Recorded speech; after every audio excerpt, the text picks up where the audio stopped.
أعوذ بالله من الشيطان الرجيم. بسم الله الرحمن الرحيم.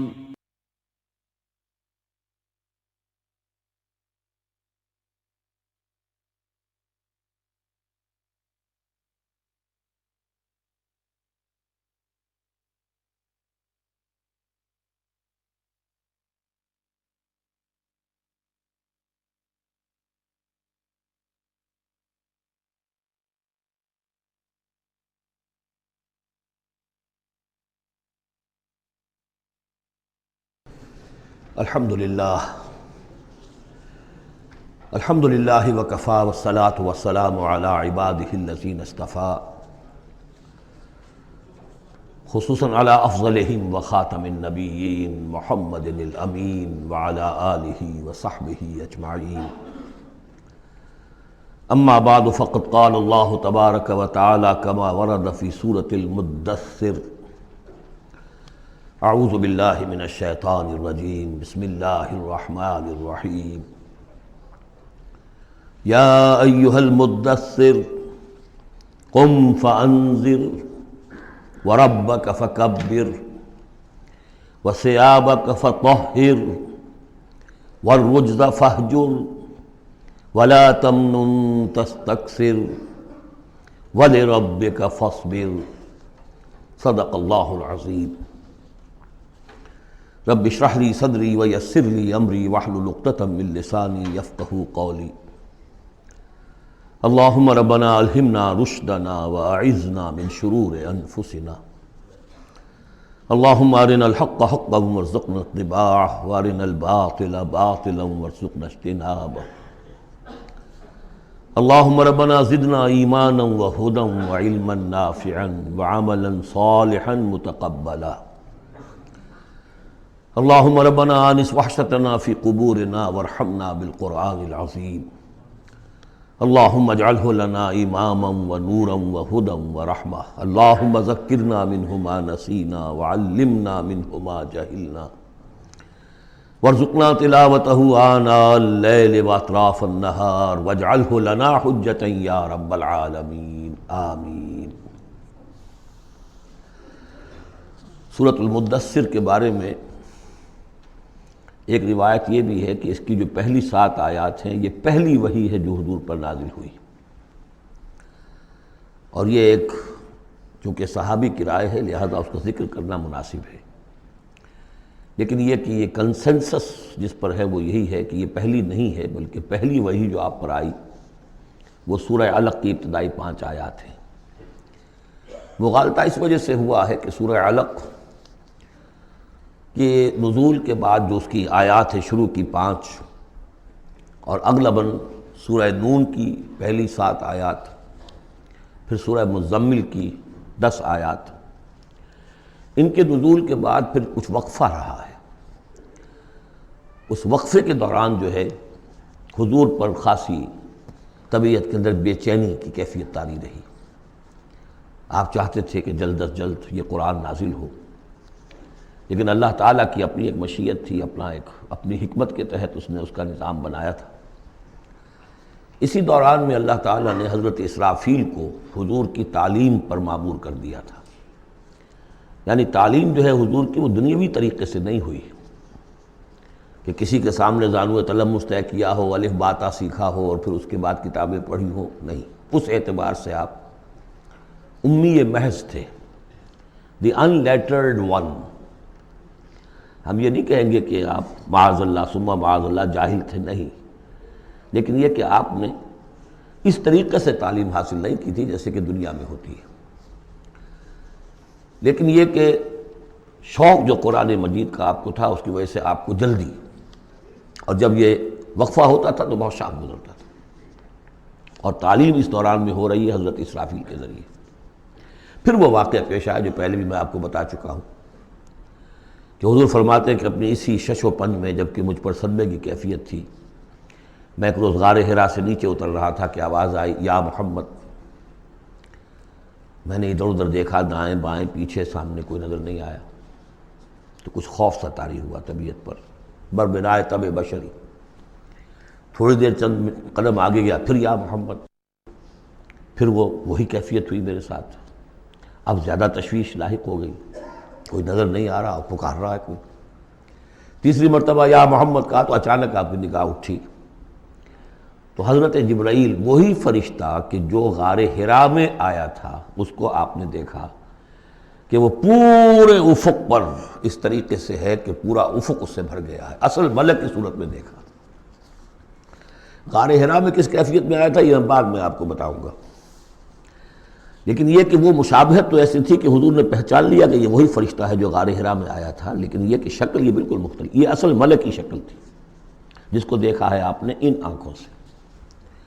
تو اس پر آپ پر دہشت طاری ہوئی ہے اور آپ گھر آئے ہیں، اور آپ پر کپ کپ اسی طاری تھی جیسے پہلی وحی کے وقت ہوئی تھی کیفیت، وہی اس کے بعد بھی ہوئی ہے۔ پھر یہ سورہ مدثر کی یہ 7 آیات آپ پر نازل ہوئی ہے۔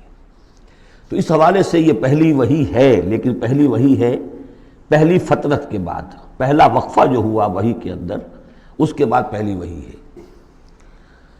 اور اس سے جیسا کہ میں آپ کو بتا چکا ہوں، آغاز ہوتا ہے حضور کی رسالت کا، جبکہ سورہ علق سے آغاز ہوا ہے حضور کی نبوت کا۔ آغاز نہیں کہنا چاہیے، ظہور ہوا ہے۔ نبی تو پیدائشی طور پر نبی ہوتا ہے، لیکن ظہور کا وقت ہوتا ہے جبکہ پھر وحی کا آغاز ہو۔ تو ظہور نبوت جو ہے وہ ہے سورہ علق کی آیات سے، اور یہ ہے در حقیقت کہ جس سے کہ آپ کی رسالت کا آغاز ہوا ہے۔ اس کا جوڑا تھا سورہ مزمل، وہ ہم نے پڑھ لیا۔ کم سے کم یہ چیز دیکھ لیجئے کہ ان دونوں کا بھی آغاز بالکل یا ایھا المزمل یا ایھا المدثر، اے کمبل میں لپٹ کر لیٹنے والے اور اے لحاف میں یا کسی اور کپڑے میں لپٹ کر لیٹنے والے، قم، وہاں بھی قم، یہاں بھی قم، اب کھڑے ہو جاؤ۔ وہاں قیام اللیل، یہاں قیام النہار کہہ لیجئے اس کو، وہ رات کا قیام تھا، یہ دن کا قیام ہے۔ اس رات کے قیام سے آپ کے اندر روحانی ترقی کو بڑھانا مقصود تھا، تاکہ جو بھاری بوجھ آپ کے کندھوں پر یہ سورہ مدثر کی آیات کے حوالے سے آنے والا ہے، اگرچہ آپ معراج انسانیت میں پہلے سے فائز تھے، وَإِنَّكَ لَعَلَىٰ خُلُقٍ عَظِيمٍ، یہ تو ہم سورہ نون میں پڑھ چکے ہیں، لیکن یہ کہ اس بوجھ کو اٹھانے کے لیے عام انسانی اخلاق سے بھی بلندتر روحانی طاقت کی ضرورت تھی، اور وہ اسی طریقے سے پیدا ہو سکتی تھی کہ یہ قرآن مجید کو آپ خود کوٹ کوٹ کر اپنے اندر اس کو داخل کیجئے، جذب کیجئے۔ رتل القرآن ترتیلا، ہیمر اٹ ڈاؤن۔ حالانکہ کتنا قرآن اس تک نازل ہوا تھا، مطلب repeat repeat and repeat and repeat, جیسے آپ زور زور سے کسی چیز کو ہیمر کرنے کے لیے ٹھوک رہے ہیں تو اس کو ہیمر کرتے ہیں۔ تو میں تو یہی لفظ استعمال کرتا ہوں، قرآن کو hammer it down into your heart, آپ کے دل میں، آپ کے پورے وجود میں یہ سرات کر جائے، جس کو اقبال نے خوبصورتی سے کہا، چوں بجاں در رفت جاں دیگر شود، جب جان کے اندر یہ قرآن سرایت کرتا ہے۔ اب یہ جو سورہ مدثر ہے، اس میں البتہ اس کی پہلی 3 آیات بڑی اہم ہیں، اور اس کو اچھی طرح سمجھ لیجئے، ایک ایک آیت کو سمجھیے، یا ایھا المزمل یا ایھا المدثر، ان دونوں سے ایک بات سمجھ لیجئے کہ حضور کی زندگی کا ایک خاص دور ہے جو ان کے پس منظر میں ہے، جب آپ پر غور و فکر کا، سوچ بچار کا غلبہ ہو گیا تھا۔ آپ ایک بڑے عملی انسان تھے، میں آپ کو بتا چکا ہوں، بچپن اسرت میں گزرا ہے، پھر لڑکپن، اور پھر اور جو ہے جس کو ہم کہتے ہیں ڈالوسنس، وہ بھی سخت مشقت میں گزری ہے۔ پھر آپ نے کاروبار کیا ہے تو ایک سمجھیے کہ ملازم کی حیثیت سے یا عامل کی حیثیت سے کیا ہے، سرمایہ آپ کے پاس تو تھا نہیں، سرمایہ دوسروں کا ہوتا تھا۔ پھر ایسا ہوا ہے کہ اللہ تعالیٰ نے حضرت خدیجہ رضی اللہ تعالیٰ عنہا کا جو رجحان پیدا کر دیا، شادی ہو گئی، تو کم سے کم یہ کہ دنیاوی اعتبار سے، مالی اعتبار سے آپ اب اطمینان بخش صورت پیدا ہو گئی۔ پھر آپ نے کاروبار کیا، کھل کر کاروبار کیا، لیکن اچانک حضرت عائشہ صدیقہ فرماتی ہیں جب آپ کی عمر شریف 40 برس کے لگ بھگ ہوئی تو آپ کے اندر خلوت گزینی محبوب ہو گئی، حبب الیہ خلا، ملنا جلنا اب طبیعت مائل نہیں ہے۔ پہلے ہم کہہ سکتے ہیں کسی طور سے ایکسٹروورٹ انداز بھی تھا، لیکن اب اس کا وہ بیلنسنگ پارٹ آ رہا ہے انٹروورٹ کا، اب غور و فکر اندرونی۔ میرے نزدیک ایک ہی فرد نوع بشر ہے جو کلیتاً بیلنسڈ ہے، انٹروورٹ اور ایکسٹروورٹس کے درمیان، اور وہ محمد الرسول اللہ ہے، ایک ہی ہے۔ بہرحال اس پر جو دور آیا سوچ بچار کا، تو جو آپ غار حرا میں جا کر بیٹھتے تو کیا کرتے تھے؟ الفاظ حدیث میں آئے ہیں، حضرت عائشہ سے جو منقول ہے، کانا یتحنس فی، وہاں کچھ عبادت کرتے تھے۔ اب عبادت کیا کرتے تھے؟ تو شارحین حدیث کا اس پر اتفاق ہے کہ کانا تحنس ہی تعبد ہی فی غار حرا التفکر والاعتبار، غور و فکر، سوچ بچار، یہ کیا ہے، معاشرے کی حالت کیا ہے، اخلاقی زوال کی انتہا ہے، اس پر غور و فکر، کہ اسی عرصے میں پھر وحی آئی۔ اس پر ایک اور، اس غور و فکر پر ایک تشویش، ایک بوجھ، ایک ذمہ داری کا احساس، یہ دو چیزیں جب مل گئیں تو اب آپ کی طبیعت میں جب کسی شخص کے اوپر اس طرح سے تفکر کا غلبہ ہو جائے، متفکر ہو جائے وہ، اور وہ پھر کہیں کمبل لیا لیٹ گئے، کہیں اور اسی طریقے سے، تو یہ جو سوچ بچار کا دور تھا اس کی گویا کہ تعبیر کی گئی، یا ایھا المزمل قوم، اب کھڑے ہو جاؤ۔ یہ سوچ بچار کا دور اب ختم ہو جانا چاہیے، اب آپ کی عملی زندگی کا آغاز ہے۔ یا ایھا المدثر قم، وہ قیام اللیل، یہ قیام النہار۔ قیام النہار میں جو آپ کے ذمہ رسالت کی ذمہ داری ہے وہ کیا ہے؟ قم فانذر، خبردار کرو۔ اس پر ہم بہت غور کر چکے ہیں کہ نبی کی دعوت کے لیے سب سے اہم اصطلاح یہی ہے، انذار۔ سورہ انعام سے شروع ہو گیا تھا، قل اوحی الی ھذا القرآن لانذرکم بہ ومن بلغ، کہہ دیجئے یہ قرآن مجھ پر وحی کیا گیا ہے تاکہ میں اس کے ذریعے سے تمہیں خبردار کروں۔ تو خبردار کرنا کہ یہ نہ سمجھو کہ بس یہ جیسے حیوانات ہیں، یہاں پیدا ہوئے، چرا چگا، ختم ہو گئے، نسیاں منسیہ ہو گئے، تم حیوان نہیں ہو، کچھ اور ہو، تمہارے اندر اللہ نے اپنی روح پھونکی ہے، عظیم ترین امانت کائنات کی، جسے نہ پہاڑ اٹھا سکے نہ آسمان اٹھا سکے، وہ امانت ہے جو تم نے اٹھائی ہے، اور اس امانت کی جواب دہی ہے، ذمہ داری ہے، اس کی اکاؤنٹیبلٹی ہے، تمہیں سب کو مرنے کے بعد اٹھا لیا جائے گا۔ واللہ لتموتن کما تنامون ثم لتبعثن کما تستيقظون ثم لتحسبن بما تعملون ثم لتجزون بالاحسان احسانا وبالسوء سوءا وانها لجنة ابدا او نار ابدا۔ یہ ہے انذار، نبی کی دعوت کا نقطۂ آغاز انذار آخرت۔ لیکن اس کا ہدف کیا ہے؟ اس کا ہدف جو ہے کوئی خانقاہی نظام بنانا نہیں ہے، اس کا ہدف صرف کوئی تعلیم و تعلم کا نظام قائم کرنا نہیں ہے۔ ہدف کیا ہے؟ ربک فکبر،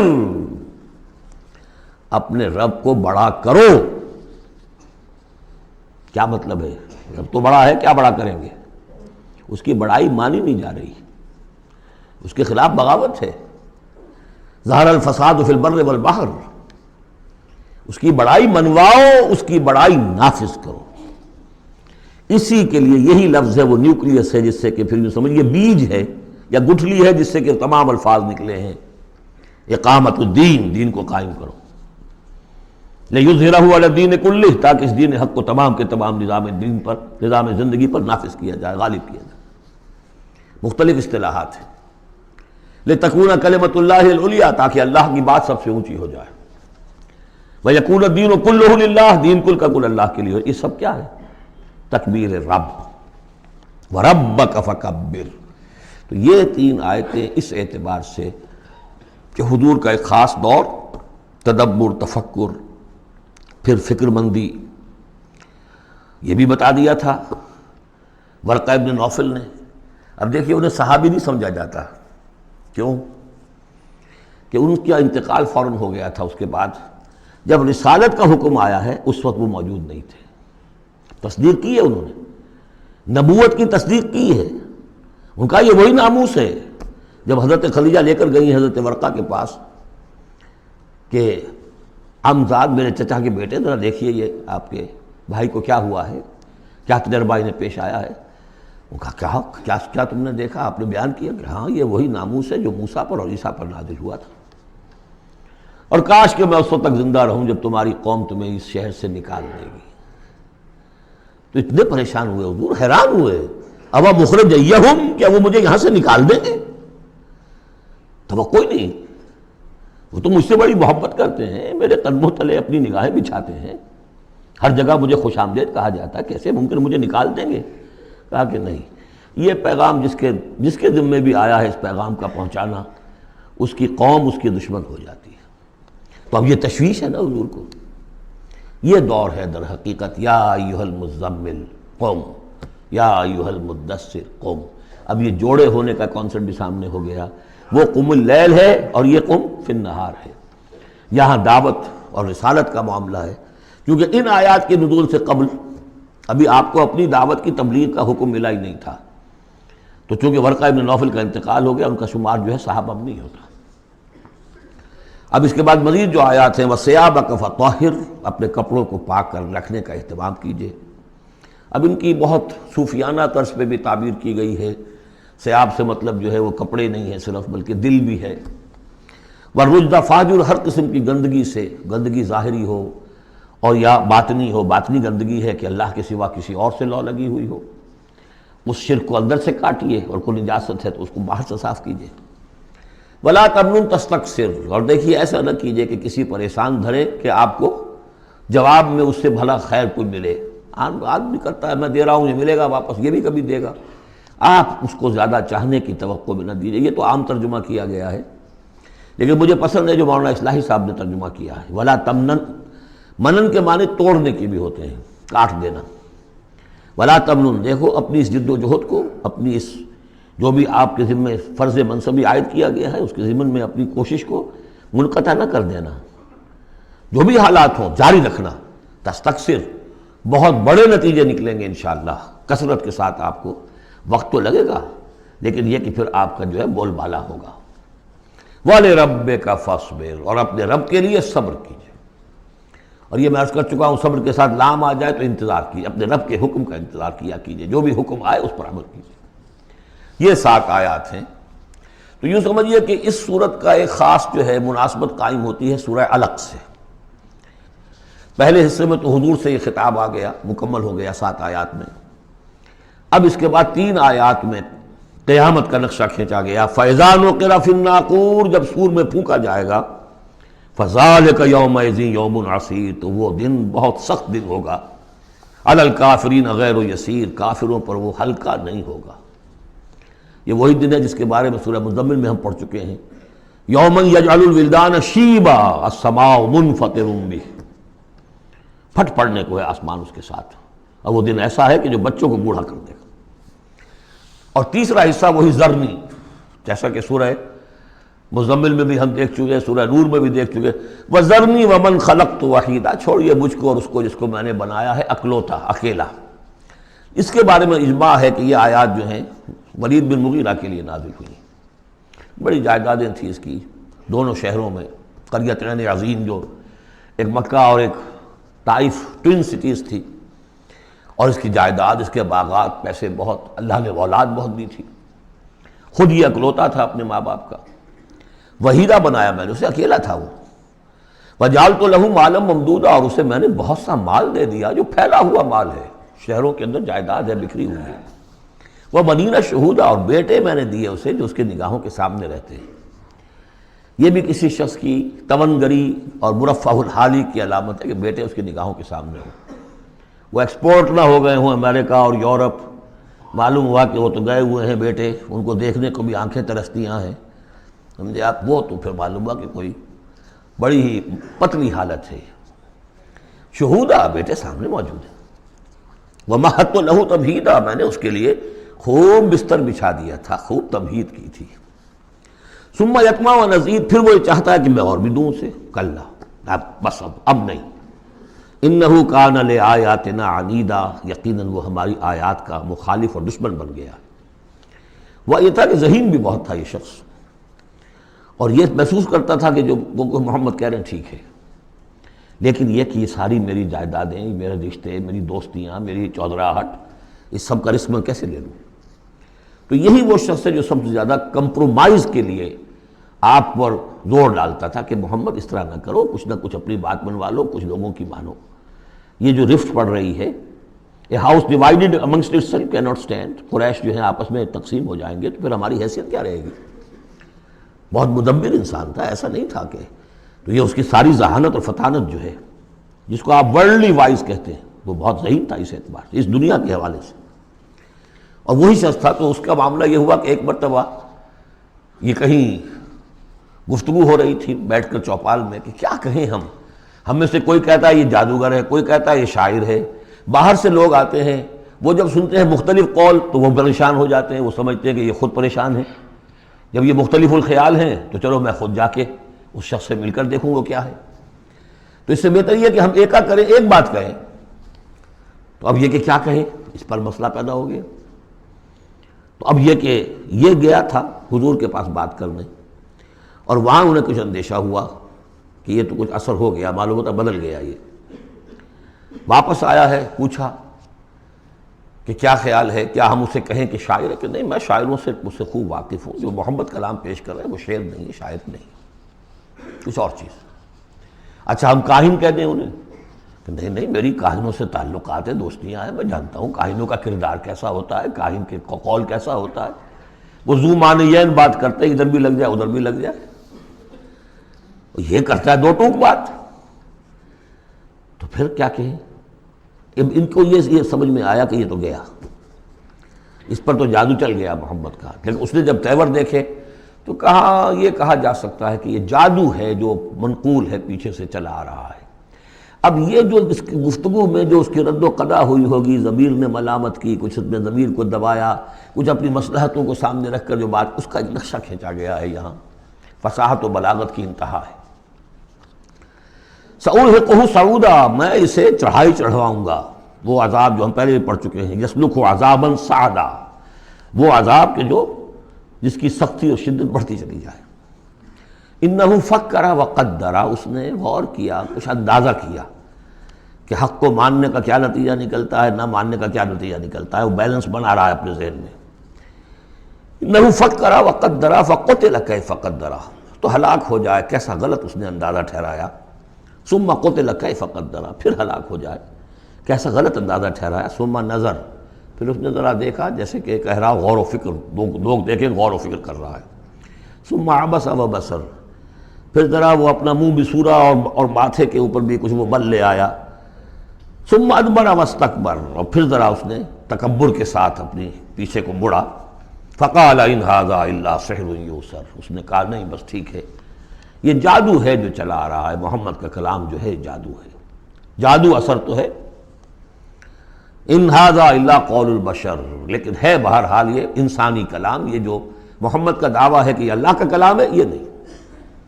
سأصلیہ سقر، اب اس پر جو اللہ کا غضب بھڑک رہا ہے، ان قریب میں اس کو ڈالوں گا آگ میں۔ وما ادراک ما سقر، اور تمہیں کیا معلوم کہ وہ سقر کیا ہے۔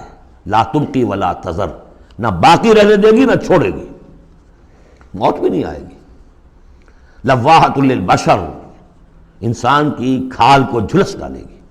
علیہا 19، اور اس پر 19 ہیں داروغہ، سرہنگ 19۔ یہاں تک تو یہ یوں سمجھیے کہ اسی آہنگ میں بات چلی آ رہی ہے، وہی چھوٹی چھوٹی آیتیں، وہی انداز، وہی فلو۔ آگے بڑی طویل آیت آ گئی ہے، یہ بالکل سورہ مزمل کی طرح ہے۔ وہاں جو طویل پھر آیت آئی ہے جس پر کہ ایک پورا رکوع مشتمل ہے، وہ بعد میں نازل ہوئی ہے۔ تو یہ آیت بھی بعد میں نازل ہوئی ہے۔ لوگوں نے کہا ہوگا یہ 19 کیا، کچھ تماشا بنا لیا لوگوں نے، اچھا بھائی 19 ہی فرشتے صرف وہاں، تو کوئی ڈر کی بات نہیں ہے۔ کسی نے کہا 10 کو تو میں نبٹ لوں گا، باقی کا تم بندوبست کر لینا، 19 ہی ہے نا، تو ایسی کون سی بڑی تعداد ہے۔ تو یہ جو استہزاء کا موضوع بنایا، اس پر یہ آیت اتری۔ وما جعلنا اصحاب النار الا ملائکہ، اور یہ جہنم کے جو داروغہ ہیں ہم نے وہ فرشتوں کو بنایا ہے، وہ انسان نہیں ہے جو تم یہ ایک ایک آدمی 10 کو سنبھال لے گا۔ وما جعلنا عدتهم الا فتنة للذین کفروا، یہ تعداد جو ہم نے تمہیں بتا دی ہے ان کی، وہ صرف اس لیے کہ کافروں کے لیے ایک جانچ ہو جائے، پرکھ ہو جائے۔ لیستیقن الذین اوتوا الکتاب، تاکہ اوتوا الکتاب جنہیں کتاب دی گئی تھی انہیں یقین آ جائے۔ تو یہ روایت ترمذی ہے، ترمذی شریف میں روایت موجود ہے کہ یہ در حقیقت 19 کا عدد تورات میں موجود تھا، لہذا اہل کتاب کے لیے تو گویا کہ ان کے لیے ایک وہ یقین کرنے کی بنیاد بن گئی۔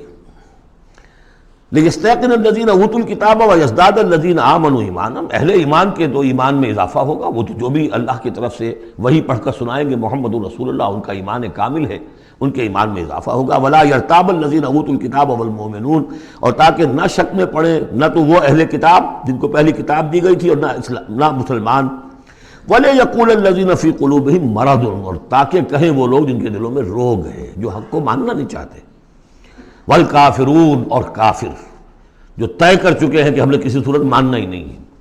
ماذا اراد اللہ بہذا، مسئلہ یہ کیا اللہ نے 19 کا اعداد کر کے کیا مراد ہے اس سے؟ کذالک یضل اللہ من یشاء، اسی طرح اللہ تعالیٰ گمراہ کر دیتا ہے جس کو چاہتا ہے، ویہدی من یشاء، اور ہدایت دیتا ہے جس کو چاہتا ہے۔ وما یعلم جنود ربک الا ھو، اور تیرے رب کے جو لشکر ہیں انہیں تو کوئی جانتا ہی نہیں سوائے اس کے۔ وما ہی الا ذکریٰ للبشر، اور یہ جو آیات قرآنیہ ہیں، یہ مؤنث آیا ہے تو آیات کے اوپر اس کو لے جائیے، یہ کچھ نہیں ہے سوائے اس کے کہ انسانوں کے لیے یاد دہانی ہے، نصیحت ہے، تذکیر ہے، تذکرہ ہے۔ اب یہ 31ویں آیت تھی کہ جو اتنی لمبی تھی، وما جعلنا اصحاب النار الا ملائکہ سے شروع ہو کر یہ صاف بتا رہا ہے کہ اس کا اسلوب مختلف ہے، یہ یا مدنی دور کی ہے یا یہ کہ بہرحال یعنی یوں سمجھیے کہ ہجرت سے متصل قبل کی، جیسے وہ آیت میں آپ کو بتا چکا ہوں۔ اب یہاں سے پھر وہی آہنگ شروع ہو رہا ہے جو پہلے تھا، کلا والقمر واللیل اذ ادبر والصبح اذا اسفر انہا لإحدی الکبر، کیوں نہیں، قسم ہے چاند کی، اور قسم ہے رات کی جبکہ وہ پیٹھ موڑے، پیٹھ پھیرے جانے لگے، والصبح اذا اسفر، اور قسم ہے صبح کی جبکہ وہ روشن ہو جاتی ہے، روشن کر دیتی ہے۔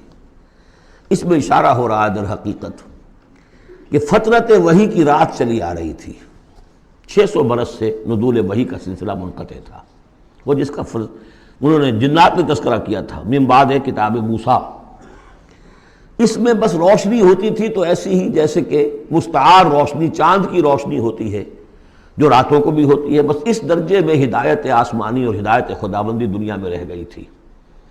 لیکن اب محمد الرسول اللہ کی رسالت و نبوت کا خورشید طلوع ہو گیا ہے، اب دن روشن ہو گیا۔ کلا والقمر واللیل اذ ادبر والصبح اذا اسفر، ان تین کو قسموں کو ذرا یاد رکھیے گا، یہ آگے چل کر بڑی اہمیت کے ساتھ ان کا حوالہ پھر آئے گا کہ رات کی تاریکی تھی، اب رات جا رہی ہے، اور اس میں جو تھی صرف چاند کی روشنی تھی جو مستعار تھی، سابقہ نبوتوں کی تعلیم وغیرہ جو بھی تھی باقی تھی، کچھ بگڑ گئی، کچھ تھی، کچھ پولیوٹڈ ہو گئی، کچھ صحیح تھی۔ اب سورج طلوع ہو گیا، والصبح اذا اسفر انہا لإحدی الکبر، اور اب یہ ایک بہت بڑی باتوں میں کی ایک بات ہے، نبوت محمدی کوئی معمولی بات نہیں، رسالت محمدی انہا لإحدی الکبر نذیرا للبشر، خبردار کرنے کے لیے انسانوں کے لیے، لمن شاء منکم ان یتقدم او یتأخر، جو بھی تم میں سے چاہے کہ وہ آگے بڑھے یا پیچھے رہ جائے۔ ابو بکر آگے بڑھے، ابو لہب پیچھے رہ گیا، ہمیشہ کے لیے پیچھے رہ گیا۔ حمزہ اور عمر ذرا تھوڑی دیر کے بعد آ گئے، درجات ہیں۔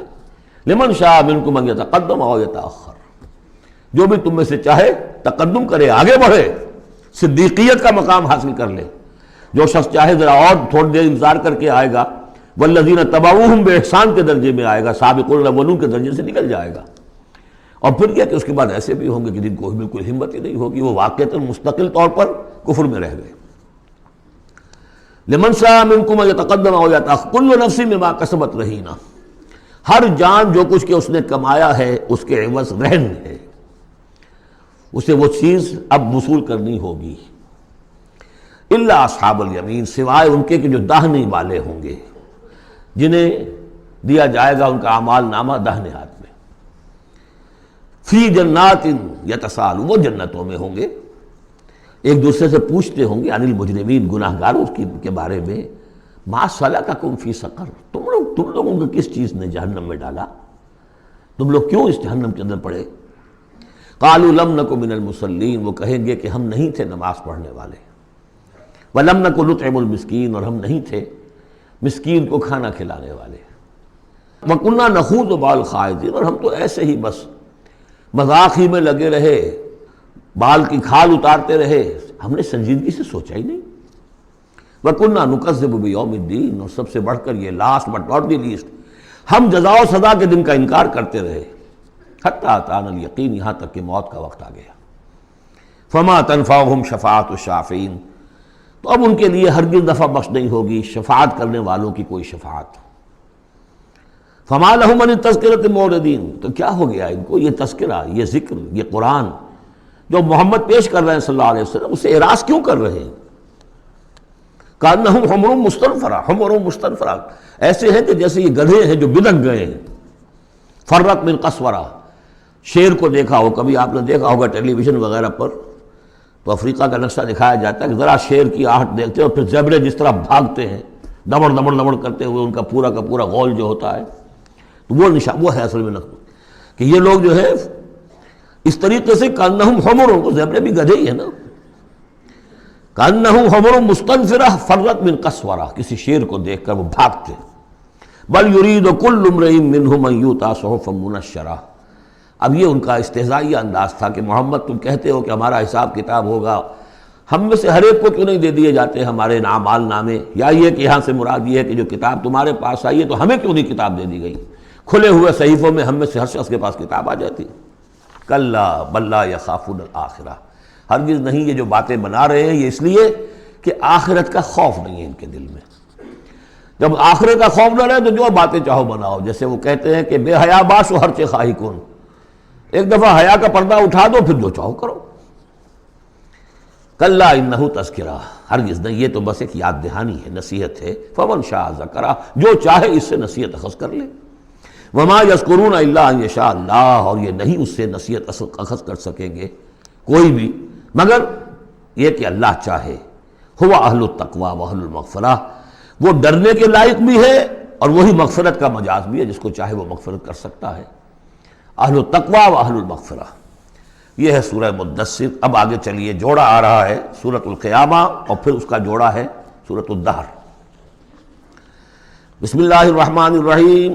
لا اقسم بیوم القیامہ ولا اقسم بالنفس اللوامہ ایحسب الانسان ان لن نجمع عظامہ۔ یہ سورت جو ہے بہت ہی حسین اور بہت منفرد سمجھیے کہ نمائندہ ایک سورت ہے قرآن مجید کی۔ اس کا جو خطاب کا انداز ہے، جو میں نے شروع میں آپ کو جو انٹروڈکٹری لیکچرز دیے تھے، کہ اس کا اسلوب جو ہے وہ خطابت کا ہے۔ قرآن کو ہم کہہ سکتے ہیں کہ it's a collection of divine orations، اللہ تعالیٰ کے خطبات، مجموعہ خطبات الہیہ۔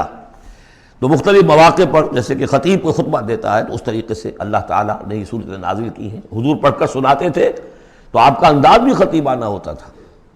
حدیث میں آتا ہے کہ جب آپ خطبہ دیتے تھے تو آپ کی آواز بلند ہو جاتی تھی، اعلیٰ صوتہ احمرت عیناہ، آنکھیں سرخ ہو جاتی تھی، اور آپ اس طریقے سے خطبہ دیتے تھے جیسے کہ کوئی سپہ سالار اپنے فوجیوں کو للکار رہا ہے، بڑھا رہا ہے کہ لڑو اور آگے بڑھو، یہ انداز ہوتا تھا۔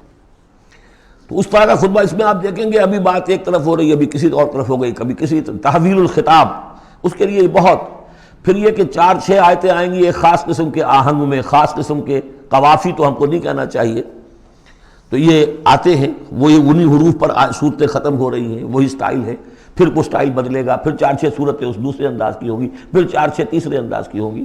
تو یہ آپ صورت جو ہے فصاحت و بلاغت میں بھی فلو بے انتہا ہے اور خطیبانہ انداز، اور اس میں تحویل الخطاب۔ پس منظر میں کیا ہے کہ وہ لوگ ہیں کہ جو انکار کریں کوئی قیامت نہیں ہو سکتی، کیسے ممکن ہے کہ جب کہ انسان مر چکے ہوں گے اور مٹی ہو جائیں گے پھر اٹھا دیا جائے، یہ ممکن نہیں ہے۔ تو اس کا جواب ہے جو دیا جا رہا ہے، لا اقسم بیوم القیامہ۔ لا یہاں پر ان کے خیالات کی نفی، نہیں، میں قسم کھاتا ہوں قیامت کے دن کی۔ تمہیں شک ہے اور مجھے اتنا یقین ہے کہ میں قسم کھا رہا ہوں قیامت کے دن کی۔ ولا، اور پھر نہیں، اقسم بالنفس اللوامہ، میں قسم کھاتا ہوں نفس لوامہ کی۔ نفس لوامہ کون سا نفس ہے انسان میں، جسے ہم ضمیر کہتے ہیں، کانشنس، ملامت کرنے والا دل۔ مائی کانشنس از بائٹنگ می، میرا ضمیر مجھے ملامت کر رہا ہے۔ کوئی آپ برا کام کرتے ہیں تو ضمیر اندر سے کوئی شے ہے، تو کیوں ہے یہ؟ اگر کوئی نیکی نہیں، بدی نہیں، تو یہ اندر کی خرش کیوں ہو جاتی ہے؟ اور اگر یہ نیکی ہے اور بدی ہے تو کوئی اس کا نتیجہ نکلنا چاہیے کہ نہیں؟ یعنی پہلی آیت جو ہے وہ تو اسی طرح کی ہے جیسے سورہ تغابن میں ہم نے پڑھا تھا، قل بلا وربی لتبعثن ثم لتنبؤن بما عملتم، اس میں دلیل کوئی نہیں ہے، اذعان ہے، ایک شخص اپنے یقین کو دلیل کے طور پر پیش کر رہا ہے۔ اور یہ اس پر سارا دار و مدار ہے. کون شخص ہے ایسا شخص کہ جس سے کبھی کوئی جھوٹ کا تجربہ کسی کو نہیں ہوا، وہ کہہ رہا ہے. سیرت و کردار جو ہے محمد رسول اللہ کی، وہ گویا کہ دلیل کی حیثیت رکھتی ہے اس قول کے پیچھے. لا اقسم بیوم القیامہ ولا اقسم بالنفس اللوامہ، یہ تمہارے اندر موجود ہے قیامت کی دلیل، تمہارا ضمیر، تمہارا کانشنس. ایحسب الانسان ان لن نجمع عظامہ، کیا انسان یہ گمان کرتا ہے ہم اس کی ہڈیاں جمع نہیں کر سکیں گے؟ بلا قادرین، کیوں نہیں، ہم پوری طرح قادر ہیں. علی ان نسوی بنانا، یہاں کنہ محذوف سمجھنا چاہیے. بلا کنہ قادرین علی ان نسوی بنانا، ہم اس کی ایک ایک پور کو برابر کر دیں گے. بل یرید الانسان لیفجر امامہ، اصل سبب جو ہے آخرت کے انکار کا وہ یہ ہے کہ انسان چاہتا ہے کہ فسق و فجور جس کا عادی ہو گیا اسے جاری رکھے، حرام خوری چھوڑنی نہیں. جس عیش کا خوگر ہو گیا ہوں اس کو چھوڑ نہیں سکتا. قیامت کو مانوں گا تو پھر دیکھنا پڑے گا کیا غلط ہے، کیا صحیح ہے، کیا جائز ہے، کیا ناجائز. اس لیے جیسے کہ بلی کو دیکھ کر کبوتر آنکھ بند کر لے، اب ظاہر بات ہے کہ وہ بلی تو نہیں ختم ہو جائے گی. در حقیقت یہ قیامت سے آنکھیں چراتے ہیں، آنکھیں بند کر رہے ہیں، اس لیے کہ انہیں پتہ ہے کہ ہم نے کیا آگے بھیجا ہے اور آگے بھی کرنے کا وہی ارادہ ہے. بل یرید الانسان لیفجر امامہ یسأل ایان یوم القیامہ، پوچھتا ہے بڑے استہزائی انداز میں، اچھا جی کب ہوگا یہ قیامت کا دن؟ تو جواب بھی اسی انداز میں ہے، یوم ہم علی النار یفتنون کی طرح. فرمایا فاذا برق البصر، جب وہ قیامت آئے گی نگاہیں چندیا جائیں گی. خسف القمر، چاند بے نور ہو جائے گا، یا یہ کہ چاند دھس جائے گا سورج کے اندر. وجمع الشمس والقمر، اور سورج اور چاند یکجا کر دیے جائیں گے. یہ جو ہے کشش ثقل کا جو باہمی ثقل ہے ان کروں کا، اس کے نظام میں ذرا سی کہیں گڑبڑ ہو اور پھر تو یہ سب کے سب ایک دوسرے سے ٹکرائیں گے. فَإِذَا بَرِقَ الْبَصَرُ وَخَسَفَ الْقَمَرُ وَجُمِعَ الشَّمْسُ وَالْقَمَرُ يَقُولُ الْإِنسَانُ يَوْمَئِذٍ أَيْنَ الْمَفَرُّ، یہی انسان اس دن کہے گا ہے کوئی جگہ بھاگ جانے کی؟ کلا، نہیں، لا وزر، کوئی ٹھکانہ نہیں ہے. اِلَىٰ رَبِّكَ يَوْمَئِذٍ الْمُسْتَقَرُّ، اس دن تو تمہیں اپنے رب ہی کے حضور میں جا کھڑے ہونا ہے. يُنَبَّأُ الْإِنسَانُ يَوْمَئِذٍ بِمَا قَدَّمَ وَأَخَّرَ، اور جتلا دیا جائے گا انسان کو اس دن جو کچھ اس نے آگے بھیجا ہوگا، جو پیچھے چھوڑا ہوگا. ہم اعمال نیک ہوں یا بد ہوں اس کا کچھ حصہ آگے بھیج دیتے ہیں اپنی زندگی میں، کچھ اس کے پیچھے جو اثرات چلتے ہیں اس کا حساب بھی بعد میں جاری رہتا ہے. وہ ڈیبٹ کریڈٹ جو ہے ہمارے کھاتے میں ہوتا رہے گا. تم نے یہ نیک کام شروع کیا تھا، آگے آگے پھیل رہا ہے، تو جو اور اس کام میں شریک ہے ان کا اجر بھی رہے گا، وہ پورا رہے گا، ان کے اجر میں سے کمی نہیں ہوگی، لیکن اتنا ہی حساب آپ کے کام میں بھی درج ہوتا رہے گا. اسی طریقے سے کسی نے برا کام شروع کیا تھا، جب تک جہاں تک اس کے اثرات جائیں گے تو انسان کو بتا دیا جائے گا یہ تو آپ نے اپنی موت سے پہلے آگے ہی بھیج دیا تھا، یہ تو آپ کے وہ اعمال ہیں، اور یہ ذرا وہ ہے پیچھے اس کے جو اثرات ہیں. بل الانسان علی نفسہ بصیرہ، اور انسان کو تو جتلانے کی ضرورت بھی نہیں ہوگی کہ بتایا جائے، ہر انسان کو خود معلوم ہوگا کہ میں کتنے پانی میں ہوں. انسان اپنے نفس پر خود بصیرت رکھتا ہے. وَلَوْ أَلْقَىٰ مَعَاذِيرَ، چاہے کتنے ہی وہ بہانے پیش کرے. ہوتا ہے کہ انسان کوئی شخص جو ہے بڑا چرب زبان ہے اور وہ اپنے آپ کو بالکل ریشنلائز کر لیتا ہے اپنے طرز عمل کو، میں نے ٹھیک کیا، صحیح کیا، کوئی غلط بات نہیں ہے، کوئی عذرات موجود ہیں، تو معترضین کی تو زبان بند ہو جاتی ہے، اب کچھ نہیں کہہ سکتے. لیکن یہ کہ اس کا دل اس کو بتا رہا ہوتا ہے کہ تو جھوٹا ہے. بل الانسان علی نفسہ بصیرہ ولو القیٰ معاذیرہ لا تحرک بہ لسانک لتعجل بہ، عجلت والا مضمون یہ بالکل ابتدا میں یہاں آیا تھا. اے نبی آپ اس قرآن کے، اب دیکھیے اب گفتگو حضور سے شروع ہو گئی. ابھی تک انسان جو منکرین تھے ان کی بات ہو رہی تھی. شروع میں امامہ، عظامہ، قیامہ، اور اس کے بعد بصر، قمر، مفر، وزر، مستقر، اب یا پھر اس کے بعد بصیرہ، معاذیرہ، اب اس کے بعد اور بدل رہے ہیں. لا تحرک بہ لسانک لتعجل بہ، آپ اس قرآن کے ذریعے سے قرآن کے ساتھ اپنی زبان کو تیزی سے حرکت نہ دیں کہ جلدی سے آپ اس کو یاد کر لیں. ان علینا جمعہ وقرآنہ، ہمارے ذمے ہے اس کو جمع کر دینا اور پڑھوا دینا. جمع بھی کر دینا کہ اس میں سے کوئی حصہ جو ہے آپ بھولیں نہیں، اور قرآن اب اس کی ترتیب بھی ہم بتاتے جائیں گے کہ اب جو وحی آئی ہے اس کو کہاں رکھنا ہے، تاکہ اس کی ترتیب معین ہو جائے۔ فَإِذَا قَرَأْنَاهُ فَاتَّبِعْ قُرْآنَهُ، پھر جب ہم پڑھوائیں اس کو جس ترتیب سے اسی کی پیروی کیجیے گا۔ یہ ترتیب وہ ہے ترتیب مصحف جس کے تحت کہ قرآن مرتب کیا گیا، اور ہم مانتے ہیں کہ یہ ترتیب نزول کی نہیں ہے، نزول کے ساتھ ہی اللہ تعالیٰ کا حکم آتا تھا کہ اب یہ وحی فلاں جگہ ہوگی۔ ثم ان علینا بیانہ، پھر ہمارے ذمے ہے اس کو واضح کر دینا بھی، جیسے کہ ہم دیکھ چکے ہیں قرآن مجید کی تبیین کرتا ہے۔ سورہ نساء میں 2 احکام کے بارے میں آئے گا، یستفتونک یستفتونک، اور حالانکہ وہ حکم آ چکا ہے سورہ نساء میں پہلے، لیکن لوگوں نے سوال کیا قل اللہ یفتیکم فی الکلالہ، تو جاؤ اللہ واضح کر دیتا ہے، تم پر ابھی واضح نہیں ہوئی کلالہ کی بات، لو واضح کر دیتا ہے۔ تو قرآن کے اندر بھی بعد میں واضح کر دی گئی چیزیں، اور یہ کہ پھر حدیث جو ہے سب سے بڑی شے ہے کہ جو اس کی بیان کرنے والی ہے۔ جو انزلنا الیک الذکر لتبین للناس ما نزل الیہم، یہ ذکر ہم نے اے محمد آپ پر نازل کیا ہے تاکہ آپ واضح کریں اس کو ان لوگوں کے لیے جن کے لیے ہم نے اسے نازل کیا ہے۔ نازل آپ پر کیا ہے، صرف آپ کے لیے تو نہیں کیا ہے، کیا ہے آپ پر، نازل کیا ہے لوگوں کے لیے۔ اب ان کو واضح کرنا، اس کے اندر کہیں اگر کوئی اشکال ہو تو اسے حل کرنا، کہیں کوئی اگر اجمال ہے تو اس کی تفصیل بیان کرنا، یہ آپ کا کام۔ کلا بل تحبون العاجلہ، کوئی نہیں، تمہارا اصل مرض یہ ہے کہ تم عاجلہ سے محبت کرتے ہو، یہ اس دنیا کی زندگی سے محبت کرتے ہو۔ دیکھیے اب پھر خطاب شروع ہو گیا کفار سے۔ وَتَذَرُونَ الْآخِرَةَ، اور آخرت کو تم چھوڑ دیتے ہو، نظر انداز کر دیتے ہو۔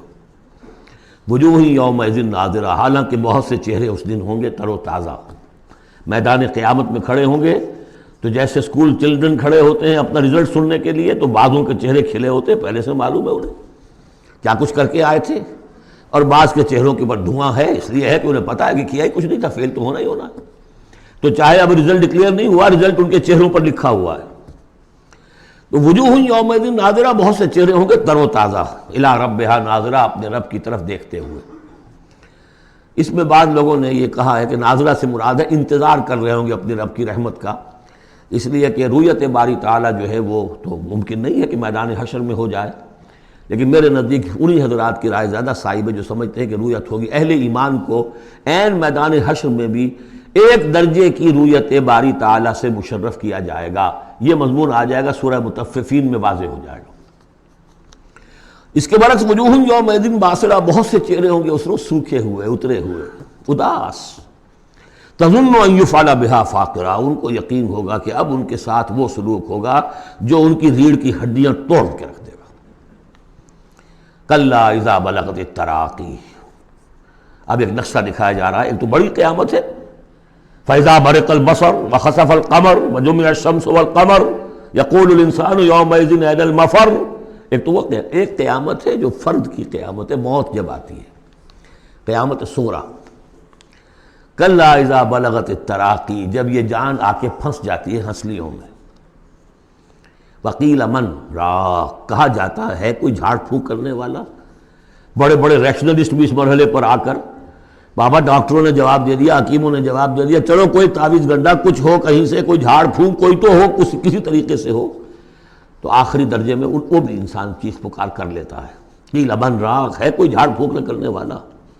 وظن انہ الفراق، اور گمان ہو گیا اس کو کہ اب تو فراق ہے، جانا ہے، یہ گھر بھی چھوڑنا ہے جو بڑے چاؤ سے بنایا تھا، اور یہ آل اولاد کو بھی چھوڑ کر جانا ہے۔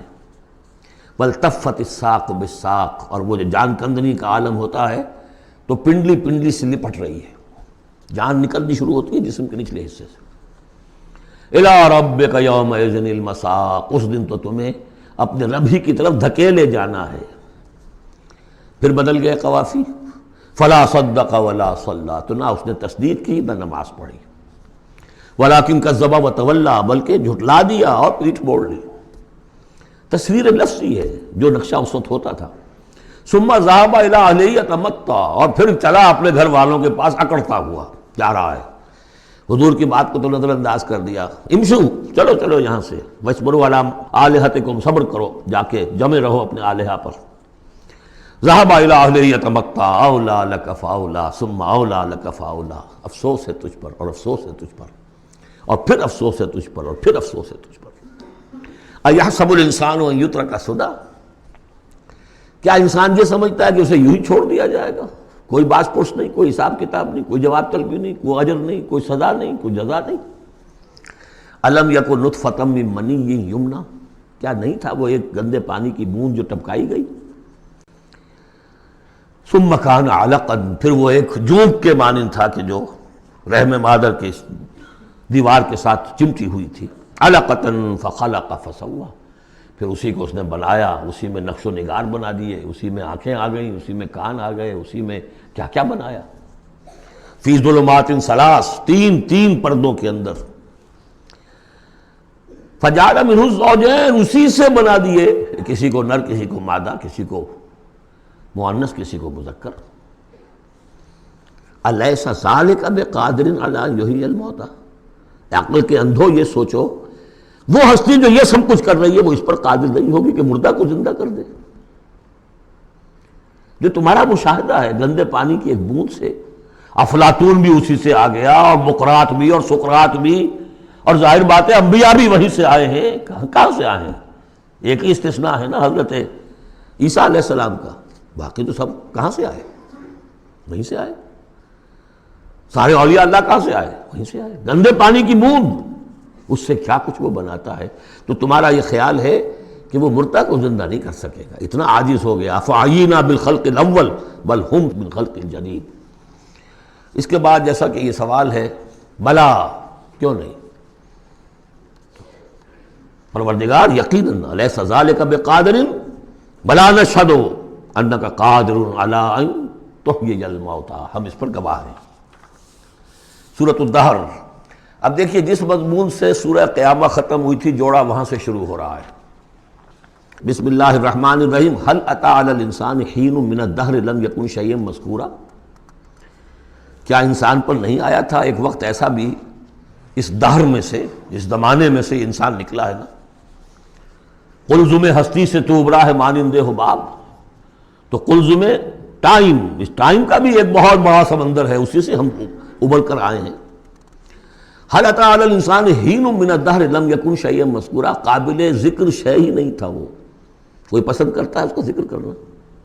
اب کیا کرے، قرآن میں تو لفظ آتا ہے، اس کو ہمیں ترجمہ کرنا پڑتا ہے، ورنہ ظاہر بات ہے کہ آدمی پسند بھی نہیں کرتا کہ اس کا ذکر کیا جائے۔ اس چیز سے لم یکن شیئا مذکورا، وہ شے جو زبان پہ لانے کے لائق نہیں ہے، اس سے پیدا کیا گیا۔ انا خلقنا الانسان من نطفۃ امشاج، ہم نے انسان کو پیدا کیا ہے ملے جلے نطفے سے۔ اب بتائیے کہ اس کو کیا سمجھا ہوگا پہلے، جبکہ معلوم نہیں تھا۔ امشاج، ملا جلا، مرد کی طرف سے سپرمیٹوزوان آ رہا ہے، ماں کی طرف سے اووم آ رہا ہے، ان دونوں کے اجتماع سے پھر وہ زائگوٹ وجود میں آتا ہے، نبتلی ہے، اور پھر اس کو ہم مختلف ادوار میں سے گزار رہے ہیں، نطفہ اور علقہ اور مضغہ، ہم الٹتے پلٹتے رہے اسے۔ یا اس کا یہ مطلب یہ بھی ہے کہ ہم نے یہ تخلیق کی ہے اسے جانچنے کے لیے، پرکھنے کے لیے، ابتلا کے لیے۔ فَجَعَلْنَاهُ سَمِيعًا بَصِيرًا، پھر ہم نے اس کو بنا دیا سننے والا، دیکھنے والا۔ اِنَّا هَدَيْنَاهُ السَّبِيلَ، اور پھر ہم نے اسے راہ سجھا دی۔ فطرت کے اندر وہ راہ کی ہدایت موجود ہے، ایمان ہے ہماری روح کے اندر۔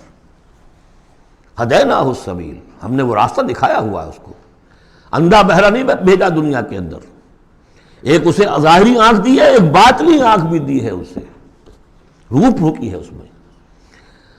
انا ہدینا السبیل، اور اس کے بعد اس کو آزادی دے دی، اما شاکرا و اما کفورا، چاہے تو شکر گزار بن کر زندگی گزارے اور چاہے ناشکرا ہو کر۔ البتہ ان دونوں حالتوں میں انجام مختلف ہوگا۔ انا اعتدنا للکافرین سلاسل واغلالا وسعیرا، کافروں کے لیے ہم نے تیار کر رکھی ہے زنجیریں اور طوق اور دہکتی ہوئی آگ۔ اس کے برعکس ان الابرار یشربون من کاس کان مزاجھا کافورا، ہمارے نیکوکار بندے جو ہوں گے وہ پئیں گے اس پیالے میں سے جس میں کافور کی ملونی ہوگی، شراب طہور اور اس میں کافور ملی ہوئی۔ عین یشرب بہا عباد اللہ یفجرونہا تفجیرا، اور یہ چشمہ ہوگا جس کے پاس بیٹھ کر، جس کے کنارے بیٹھ کر پئیں گے اللہ کے بندے، اور وہ اس چشمے کو جس طرح چاہیں گے اپنے اپنے علاقوں کے اندر اس کی شاخیں نکال کر لے جائیں گے۔ یوفون بالنذر، وہ نذر کو پورا کرتے ہیں۔ وَيَخَافُونَ يَوْمًا كَانَ شَرُّهُ مُسْتَطِيرًا، اور ڈرتے رہتے ہیں اس دن سے جس کا کہ شر پھیل جانے والی شے، قیامت کا دن۔ وَيُطْعِمُونَ الطَّعَامَ عَلَىٰ حُبِّهِ مِسْكِينًا وَيَتِيمًا وَأَسِيرًا، اور کھانا کھلاتے ہیں وہ اس کی محبت پر یا اس کی محبت کے علی الرغم، دونوں ترجمے اس کے، اللہ کی محبت میں کھلاتے ہیں کھانا، یا اس کھانے یا مال کی محبت کے علی الرغم کھلاتے ہیں۔ نفس میں تو اس کے بخل ہے، شوق ہے، لیکن یہ کہ اس شوق کے خلاف وہ کام کر رہا ہے، حل چلا رہا ہے اپنے اس دل کے اندر۔ متصدقین ان المصدقین والمصدقات وقرضوا اللہ قرضا حسنا مسکینا ویتیما واسیرا، مسکین کو، یتیم کو اور اسیر کو۔ انما نطعمکم لوجہ اللہ، یہ بھی کہتے جاتے ہیں ہم آپ کو یہ کھانا کھلا رہے ہیں صرف اللہ کو راضی کرنے کے لیے، لا نرید منکم جزاء ولا شکورا، آپ سے ہمیں نہ کوئی بدلہ چاہیے یہاں تک کہ شکریہ بھی نہیں چاہیے، ہم تو جو کام کر رہے ہیں صرف اپنے رب کو راضی کرنے کے لیے۔ انا نخاف من ربنا یوما عبوسا قمطریرا، ہمیں ڈر ہے اپنے رب کی طرف سے ایک ایسے دن کا کہ جس کی اداسی جو ہے وہ بڑی سختی ہوگی۔ قمطریرا، عبوسا قمطریرا کہتے ہیں کسی شخص کو جس کے چہرے پہ کبھی مسکراہٹ آتی نہ ہو، منہ سے قمطریرا ہے۔ وہ دن ایسا ہوگا کہ اس دن کسی کے چہرے پر مسکراہٹ نظر نہیں آئے گی۔ فوقاہم اللہ شر ذلک اليوم، تو اس دن کے شر سے اللہ تعالیٰ اپنے ان بندوں کو بچا لے گا۔ ولقاہم نظرۃ وسرورا، اور ان کو ملاقات کرا دے گا، ان کے لیے تو اب جو وہاں پر استقبال کرنے والی ہوگی تر و تازگی اور سرور اور مسرت۔ وجزاہم بما صبروا، اور بدلہ دے گا انہیں ان کے صبر کا، جو انہوں نے صبر کیا دنیا میں، حلال پر اکتفا کی، اپنے فرائض ادا کیے، چاہے فاقے آ گئے، چاہے جان دینی پڑ گئی، تو اس کے ان صبر کے بدلے میں انہیں ملے گا جنت رہنے کے لیے، حریر ریشم پوشاک کے لیے پہننے کے لیے، متکئین فیہا علی الارائک، بیٹھے ہوئے ہوں گے اس میں تختوں کے اوپر، لا یرون فیہا شمسا ولا زمہریرا، نہیں دیکھیں گے اس میں کوئی سختی نہ دھوپ کی اور نہ ٹھر کی۔ زمہریر بہت سخت سردی جس میں کم کبھی طاری ہو جائے، دھوپ جو ہے سخت تیز گرم، یہ شکل ہوگی نہیں، معتدل موسم ہر وقت۔ بدانیۃ علیہم ظلالھا، اور اس کے جو سائے ہیں وہ ان کے اوپر پھیلے ہوئے ہوں گے، جھکے ہوئے ہوں گے۔ وذللت قطوفھا تذلیلا، اور درختوں کے جو خوشے ہوں گے پھلوں کے وہ بھی نیچے کی طرف لٹکے ہوئے ہوں گے۔ ویطاف علیہم بآنیۃ من فضۃ واکواب کانت قواریرا، اور ان پر گردش میں ہوں گے لوگ جو بھی ان کے خادم ہوں گے، وہ ایسے برتن لے کے جو چاندی کے ہوں گے، اور ایسے آب خورے یا کپ کہ جو شیشے کے بنے ہوں گے، لیکن یہ شیشہ نہیں ہوگا، قواریرا من فضۃ، چاندی ایسی ہوگی کہ جس کے تھرو آپ دیکھ سکیں وہ چاندی جو ہے ہوگی چاندی لیکن شیشے کی مانند، قواریرا من فضۃ قدروہا تقدیرا، جس کو کہ بڑے اس کے پیمانے اور ماپ بنا کر رکھے گئے ہیں، ان لوگوں نے بنا دیے۔ وَيُسْقَوْنَ فِيهَا كَأْسًا كَانَ مِزَاجُهَا زَنْجَبِيلًا، پلائے جائیں گے اس میں وہ جام کہ جس میں ملونی ہوگی سونٹھ کی، عَيْنًا فِيهَا تُسَمَّىٰ سَلْسَبِيلًا، یہ بھی ایک چشمہ ہوگا جنت میں جس کا نام ہے سلسبیل۔ وَيَطُوفُ عَلَيْهِمْ وِلْدَانٌ مُخَلَّدُونَ، اور ان پر ہر وقت گردش میں رہیں گے ان کے وہ لڑکے، وہ چھوکرے، وہ ان کے بوائز، ان کے خادم جو ہمیشہ اسی عمر کے اسی شکل میں رہیں گے۔ اذا رأیتہم حسبتہم لؤلؤا منثورا، اور وہ بھی جب تم انہیں دیکھو گے محسوس کرو گے کہ جیسے یہ تو لؤلؤا موتی ہے بکھرے ہوئے، وہ بھی نہایت خوبصورت ہوں گے۔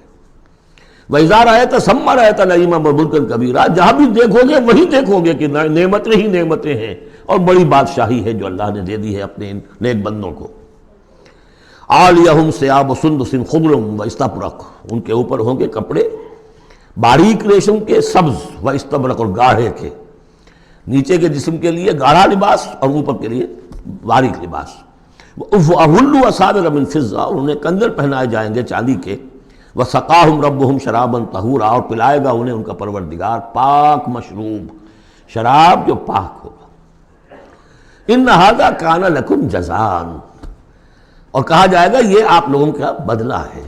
وَكَانَ سَعْيُكُمْ مَشْكُورًا، اور یقیناً آپ کی جد و جہد، آپ کی بھاگ دوڑ دنیا میں جو آپ نے کی اللہ کے لیے، اللہ کے دین کے لیے، وہ سفل ہوئی، مقبول ہو گئی، اس لیے آپ کو یہ چیزیں بدلے میں ملی۔ اِنَّا نَحْنُ نَزَّلْنَا عَلَيْكَ الْقُرْآنَ تَنزِيلًا، اے نبی ہم نے آپ پر اس قرآن کو اتارا ہے بطرز تنزیل، تھوڑا تھوڑا کر کے۔ فَاصْبِرْ لِحُكْمِ رَبِّكَ، بس انتظار کیجئے اپنے رب کے فیصلے کا، یعنی آپ جلدی نہ کیجئے، یہ وہاں اس کے مقابلے میں آ گیا۔ وَلَا تُحَرِّكْ بِهِ لِسَانَكَ لِتَعْجَلَ بِهِ إِنَّ عَلَيْنَا جَمْعَهُ وَقُرْآنَهُ، ہم نے اسے بطور تنزیل ہی نازل کرنا ہے، تو آپ ذرا انتظار کیا کیجئے رب کا ولا تطع منہم آثما او کفورا. اور یہ جو کشاکش اب شروع ہو رہی ہے اس میں بھی آپ کو بہت صبر کرنا پڑے گا، نہ صرف قرآن کے لیے صبر کرنا پڑے گا ان تمام اس سارے کشاکش میں، لیکن یہ کہ آپ کسی گناہگار اور ناشکرے کی بات سنیے ہی نہ، ان کی باتوں پر دھیان ہی نہ دیجیے. وَاذْكُرِ اسْمَ رَبِّكَ بُكْرَةً وَأَصِيلًا، اور اپنے رب کے نام کی مالا جپا کیجیے صبح شام. وَمِنَ اللَّيْلِ فَاسْجُدْ لَهُ، اور رات کے ایک حصے میں اس کے لیے سجدہ کیا کیجیے. وَسَبِّحْهُ لَيْلًا طَوِيلًا، اور رات کے بڑے حصے میں تسبیح کیجیے. یہ وہی حکم چلا آ رہا ہے، ابھی ابتدائی دور کا ہے چونکہ، تو ابتدائی دور میں تو یہ نمازیں 5 وقتہ نہیں تھے، سارا معاملہ رات ہی کا تھا. سورہ مزمل سے چلا آ رہا ہے معاملہ. قم اللیل الا قلیلا نصفہ وانقص منہ قلیلا او زد علیہ ورتل القرآن ترتیلا. تو لیلا طویلا. بعد میں جب 5 وقتہ نماز کا نظام آ گیا اب اس کو مختصر کر کے تہجد، اور وہ بھی سب کے لیے نہیں، وہ بھی حضور کے لیے فرمایا نافلۃ لک ومن اللیل فتہجد بہ نافلۃ لک. حضور کے لیے تو وہ بھی بمنزلہ فرض تھی، لیکن باقی لوگوں کے لیے نفل ہے، وہ جو چاہیں کریں. لیکن حضور کے لیے بھی وہ نفل جو ہے وہ فرض کے حکم میں ہے، یعنی نفلی فرض ہے، وہ اضافی فرض ہے کہ باقی سب نمازیں فرض ہیں ہی ہے، ایک اضافی فرض ہے آپ کے لیے نافلۃ لک، باقی سب کے لیے وہ نفل ہے.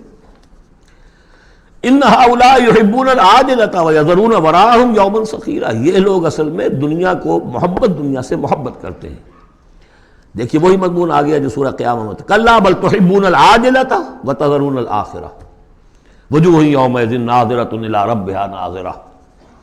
تو ان هؤلاء يحبون العاجلة ويذرون وراءهم يوما ثقيلا، یہ محبت کرتے ہیں اس عاجلہ سے، اس نقد زندگی سے، فوری زندگی کو، اور چھوڑے بیٹھے ہوئے ہیں جو ان کے پیچھے ایک بڑا بھاری دن آنے والا قیامت کا دن، اس کا تصور نکالا ہوا ہے. یوما یجعل الولدان شیبا السماء منفطر بہ وراءهم یوما ثقیلا، جو ان کے پیچھے بھاری دن ہے.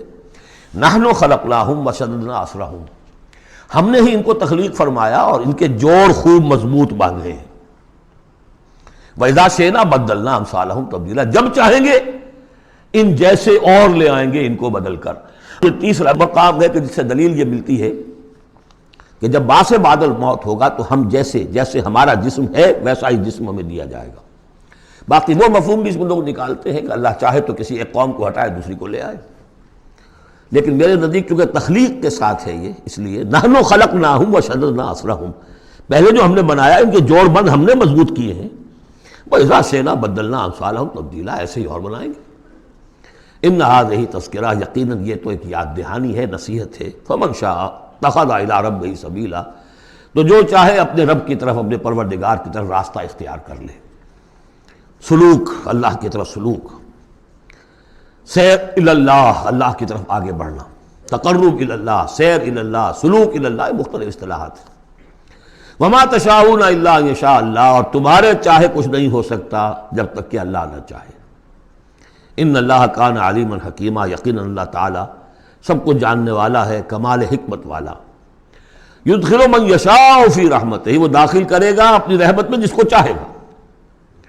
اب اس میں یشاء کا فاعل یہ بھی ہو سکتا ہے جو چاہے گا کہ داخل ہو، یعنی ومن اراد الآخرۃ وسعى لها سعیها وهو مؤمن، جس شخص نے آخرت کو اپنا اصل مقصود بنا لیا اور اس کے لیے محنت کی ویسی جیسی کہ اس کے لیے محنت کی جانی چاہیے اور وہ مومن ہو، فاولئک کان سعیہم مشکورا، ان کی سعی اور جہد جو ہے اللہ کے ہاں قبول ہوگی.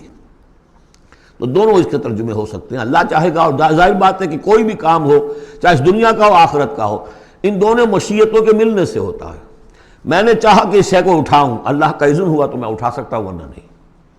تو کوئی کام بھی ہم نہیں کر سکتے. میں نے آپ سے عرض کیا تھا اہل سنت کے ہاں ہمارے اعمال بھی مخلوق ہیں اللہ کے. واللہ خلقکم وما تعملون، اللہ نے تمہیں بھی پیدا کیا اور جو تمہارے عمل ہیں ان کو بھی پیدا اللہ کرتا ہے. ہم کاسب اعمال ہیں اپنے نیت اور ارادے کی وجہ سے، لیکن خالق اعمال اللہ ہی ہے.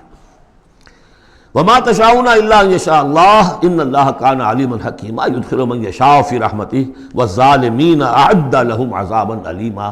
باقی رہ گئے ظالم، گناہگار، مشرک، ان کے لیے تو اس نے خوب تیار کیا ہوا ہے بہت ہی دردناک، المناک، تکلیف دہ عذاب. اللہم اعذنا من ذالک، اللہم اجرنا من ذالک، ربنا تقبل منا انک انت السمیع العلیم وتب علینا انک انت التواب الرحیم. بارک اللہ لی ولکم فی القرآن العظیم ونفعنی وإیاکم بالآیات والذکر الحکیم.